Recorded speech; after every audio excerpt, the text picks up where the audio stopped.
All right, so everybody's ready. So the first toast is to my mom. So my mom passed away this year, and she was the toughest, most stubborn person I'd ever met in my whole life.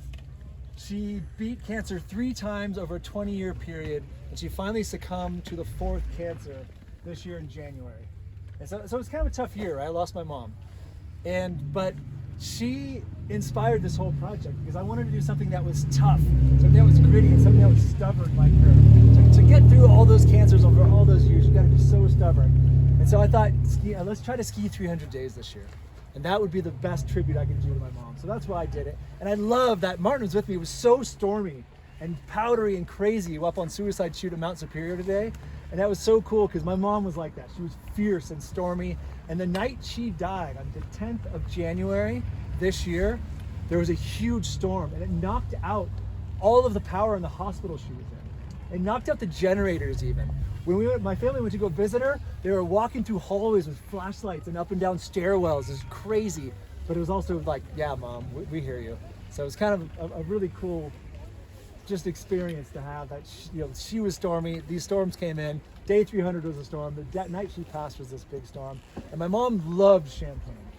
She really, maybe too much sometimes. And she loved horses. She had horses all of her life, and she even had a zebra for a while.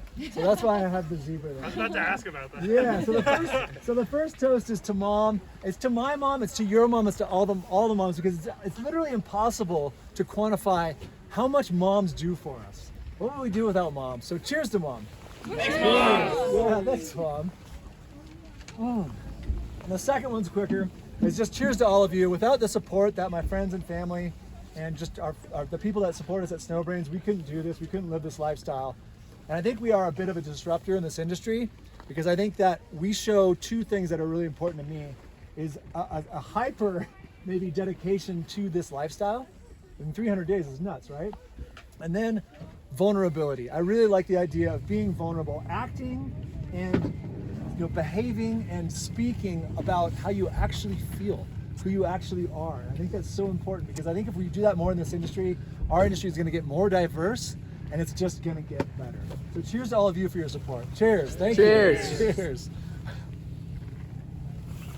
And then the last one is just to day 300 and to this being an epic winter. So, yeah, just excited that got to finish this. I wasn't sure a lot of times that it would actually happen.